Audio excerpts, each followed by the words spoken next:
Welcome to WineWire, everyone. My name is Adam, and this is Nelson, and welcome to the place where you can find wines you cannot find anywhere else, especially in stores. Folks, we got a great plate today of Cabernet Sauvignon. Last time I checked, I believe it was the most widely planted red variety in the world. I did check, and you are correct. I am? Yes, you are. Ding ding. Hey, we're not tasting from around the world today. We're actually tasting from California and Argentina. And the first wine we have, Adam? Absolutely. The first wine we have is the Silver Palm Cabernet Sauvignon 2010. It is 92% Cabernet, 8% Merlot for good measure. Comes in at 13.9% alcohol, so it's right in the nice wheelhouse of where a California Cab is expected to be. Okay. A nice little story about this wine. It is under the North Coast AVA, which essentially incorporates or encompasses Napa, Sonoma, Mendocino. So you have to think that the grapes here are coming from those three counties. Very well known, known for Cabernet. One little story exclusive to us is that this wine is only available to you here at WineWire. It was actually created specifically for restaurants, but guess what? We have it here for you. That being said, how's the wine? You know what, Adam? I get tons of really ripe black cherry and black plum. But what I'm not getting, which really makes this story interesting, is that it's not full of oak. And typically when we're talking about Cabernets from California, I'm expecting some obvious display of oak. And I don't get it. It's all really lush fruit. It is, absolutely. And it carries on the palate. That ripe black fruit, blackberries, black cherries, and even a little bit of sweet raspberry is in the palate as well. But there is no oakiness there. I'm expecting like vanilla, a little bit of smokiness.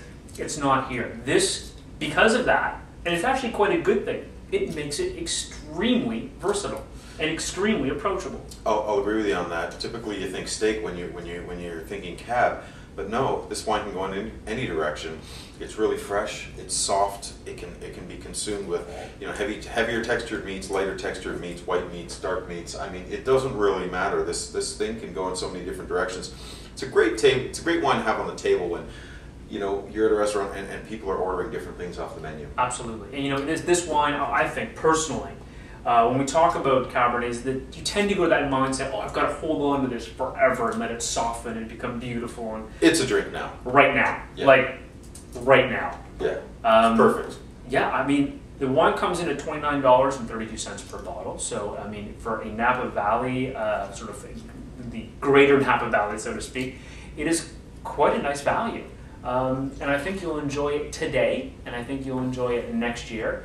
But man, this thing has got a lot of versatility to it. So why don't we move on to the second wine, which is out of California and into Argentina. Argentina. Blasón del Val Cabernet Sauvignon 2010 from Bodega Barberis. Now, what I noticed about this wine when I first picked it up and examined the label, and I'm a really stickler for labeled information because it can tell you a lot about the wine. Typically when you're shopping for a bottle of wine, you don't have the opportunity to taste it. We are tasting it for you, and we're examining the label for you. Look, folks, always look at the alcohol percentage. It's 13.5%, especially with a Cabernet variety that's a late ripening grape. It gets a lot of exposure to sun, especially from a southern hemisphere region. 13.5% alcohol tells me I'm not getting cooked fruit. The other thing that's interesting about this, if you look on the back, they give you a little bit of information telling you that the vineyards are quite high altitude, 850 to 1,100 meters above sea level. So the elevation will allow them to, keep acidity in the wine and make it fresh. That's right. And Argentina, as you know, I mean, we talk about altitude a lot, but in Argentina, it's all about altitude. Yeah. It's all about where those grapes are grown on the side of the mountain. And it does translate into the glass. The first thing I notice about this, though, it's a 2010, and when I tilt the glass, there is a brick-colored edge to this wine, which typically you associate with age. And this is a 2010. Yeah. Why? What's going on there? What's going on there? Is that a trick question you're asking me? No, I'm just asking what's going on with the wine. Oh, what's going on with the wine? Well, first of all, you're getting a very, very mixed bag of what's going on in the nose. You have a lot of black fruit, black plum, blackberry, but there's this herbal note, this underbrush, this sage that's going on. It is kind of just making it a beautiful bouquet on the nose. You know, I love when wines tell a story and have something interesting to say. This is not just fruit. This is fruit in complexity, all in one. You know what? You're picking up some of that herbaceous characteristic you talked about, but there's some obvious oak treatment in here. This is what I was expecting in the first wine. Now, there's a lot of spiciness going on in the palate, and the tannins are a bit youthful. The wine's showing some softer fruit. It's coming around. You know, I think it's a drink now wine. It's not a huge. It doesn't have the intensity the first wine had. It doesn't have the silky textured fruit that the first one had. But what you're getting here is a $15 wine that's giving you complexity. It's juicy. It's warm. It's a party wine. Really, everyone you put this on the table at a party is going to love it. What can I say for $15, Adam? I don't know. I could drink a lot of this. I mean, I could drink this, you know, and not get bored, for sure. There is a lot going on here. For $15, that's a really tight package. Well, you know, I'm not going to get so crazy. There's a lot going on. I think it just has a lot to offer based on price. And look, it's well put together, and it's giving you juicy cab fruit and some nice oak integration in there. Hey man, that's a pretty happy face type of wine. Happy face? Yeah. Like yellow? Yeah. Happy face. That's good. Yeah. Let's move on. All right. The last wine that we are tasting is somewhat of an iconic wine from Napa Valley. This is the Egelhof Waltham Cabernet Sauvignon 2006. It is quite a bit more expensive. It's $64.95. But there is a very good story behind this wine.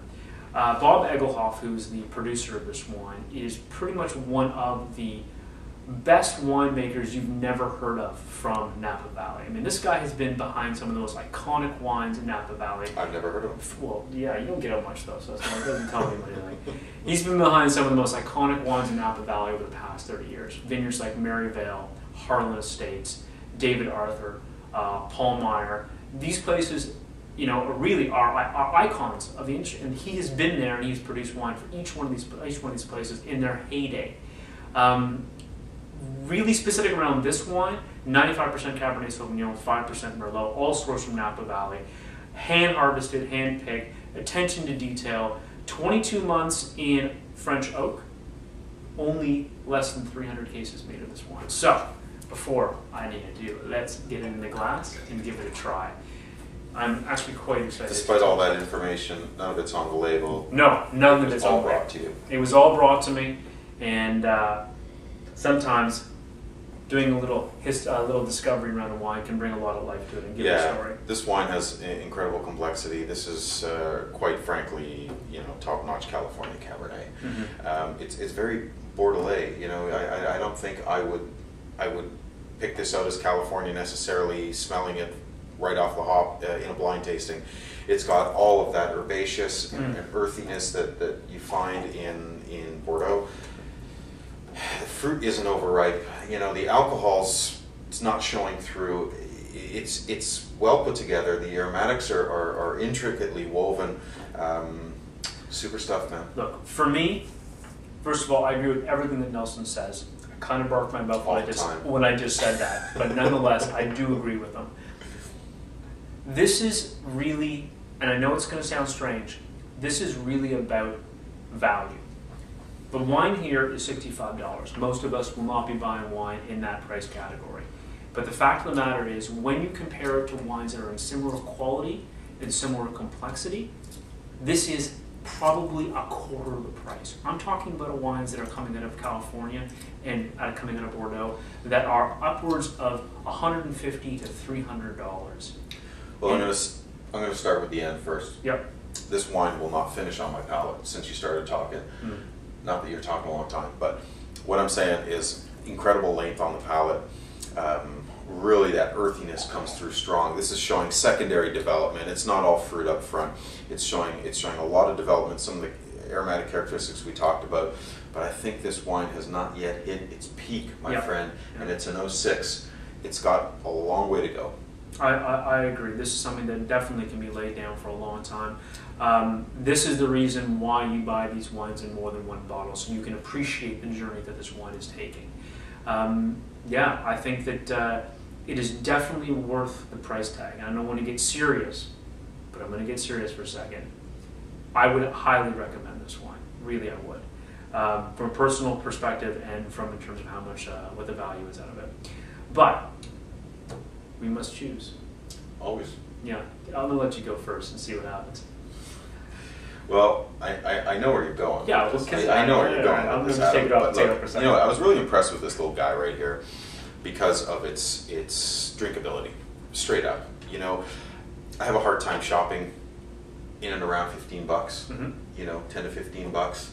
This one comes in that price point. It gives me everything I want. It's balanced. It's approachable. Everybody that has this wine is going to appreciate it because it's just driving, it's hitting all the right points, and it comes in at a great price point. So I'm going with the Blasson. Perfect. All right. You know I'm going with this one.